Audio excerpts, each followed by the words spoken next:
Greetings, everyone. This is Rock and Roll Spot Connection with my spoiler-free review of Last Night in Soho. Edgar Wright's rather interesting supernatural time travel mystery. So, quick thoughts are that there's some really good camera work in this movie. It's well cast, good visual effects too. Um, in the story is good, and the plot, the idea of the story is good, and the execution by and large is good, with some exceptions, which we'll get into later. Anyway, the cast of note. So we've got Thomasin McKenzie as Ellie Turner, a young girl from Cornwall studying fashion in London. She has she's vaguely psychic in the I see dead people kind of way. Um, and as such, does have a tendency to see not ghosts in general, but just certain ones. Then you got Anya Taylor-Joy as Sandy, a young woman who in the 1960s Soho who wants to be a star. However, things don't go the way she hoped, and somehow Ellie is able to kind of sort of see her life when she sleeps. Um, in some ways, it's kind of like Ellie and Sandy are the same person. In other points, it's as though Sandy is or Ellie is simply watching the events unfold as an unseen observer. There's some also really cool moments, especially in the times when it's when they kind of play it off as one is kind of piggybacking up, or Ellie is basically Ellie and Sandy are basically one of the same, wherein you'll have Sandy doing something, and if she's out of frame when she would come back into frame, it's Ellie, and then when Ellie would leave the frame upon coming back into frame, it's Sandy. So, like I said, makes for some really neat moments. Next up, we've got Matt Smith as Jack, who is let's just say a talent manager in the 1960s, in 1960s Soho. He's also fairly scummy, to put it lightly. Then we have Diana Rigg as Miss Collins, who's the owner of the house in which Ellie rents a room, and also owner of the same house that Sandy lived in back in the 60s. Michael Ajao as John, who's a schoolmate of Ellie's from South London. Honestly, he's a genuinely nice guy. There's not he gets a little bit of development, but not a lot. Yeah, he's not a bad character, just not a great.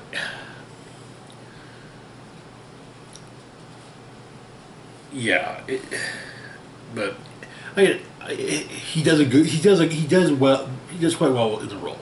Put it that way. We have Sinove Carlson as Jocasta, who is Ellie's roommate when she first starts school. She's kind of this fairly stereotypical mean girl. Doesn't really.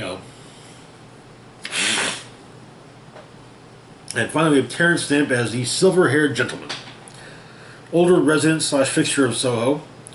Seems to be especially knowledgeable about about 1960s Soho, including the denizens of the area. So on to our spoiler-free breakdown. So the movie begins with Ellie being accepted into fashion school and going off to school in London. She's her psychic gift curse, little column A, little column B, is quickly shown as she sees her mother reflected, her mother in the mirror. And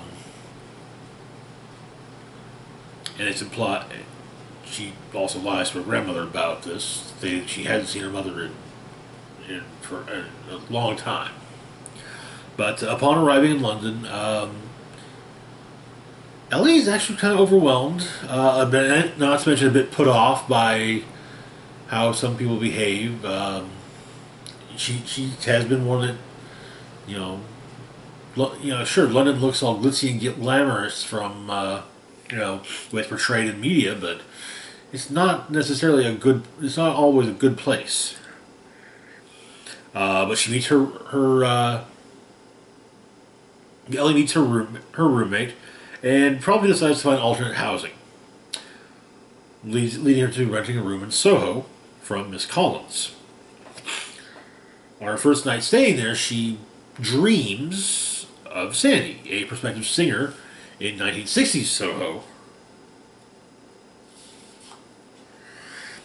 Each subsequent night, Ellie sees more and more of Sandy's life in her dreams while trying to bring back the fashion of the era in the waking world. And she's also having to get a job, so she works at the local pub, which most of the students frequent, the Toucan, which is also frequented by the silver-haired gentleman. Upon Ellie getting her hair bleached and styling it much the same way that Sandy styled hers, well, that's the point when the silver-haired gentleman begins to take notice of her. But as the nights go on, Ellie sees more and more of Sandy's life as it goes darker and darker territory, and that dark territory begins to bleed into Ellie's waking life, which leads to her learning just what happened to Sandy.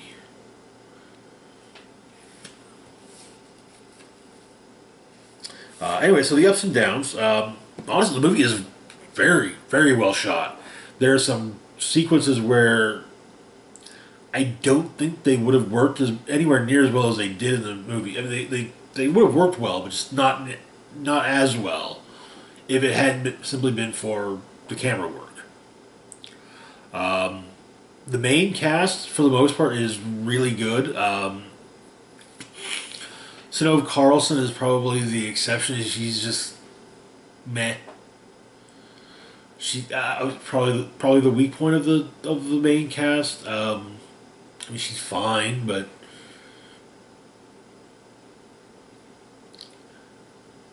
she has, I don't know, just it might not so much be her so much as just the character is bland.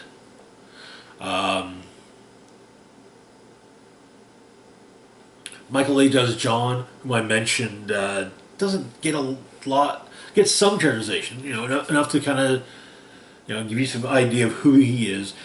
He actually, his hair actually seems interesting and not, like I said, not bland. So yeah.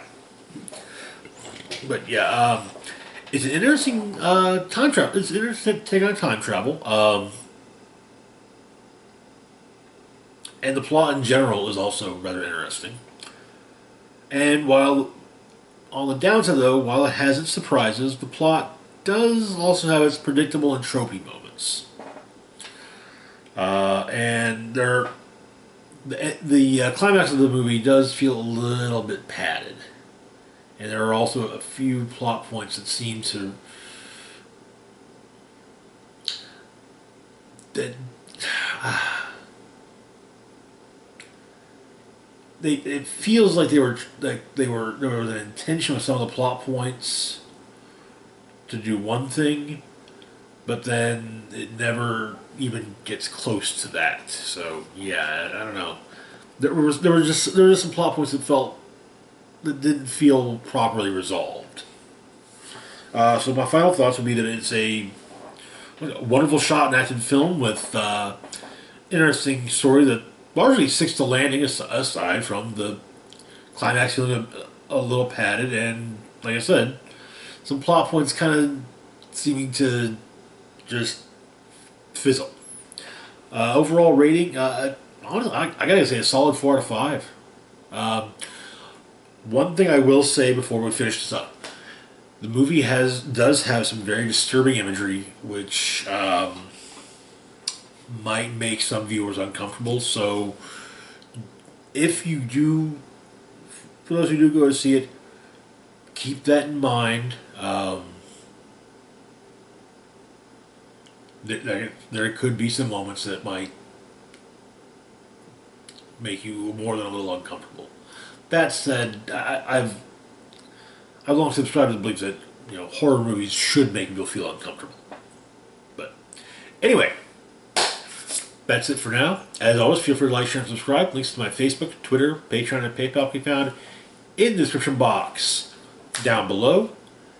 This is Rock and Roll Spock signing off, saying, live long and rock hard.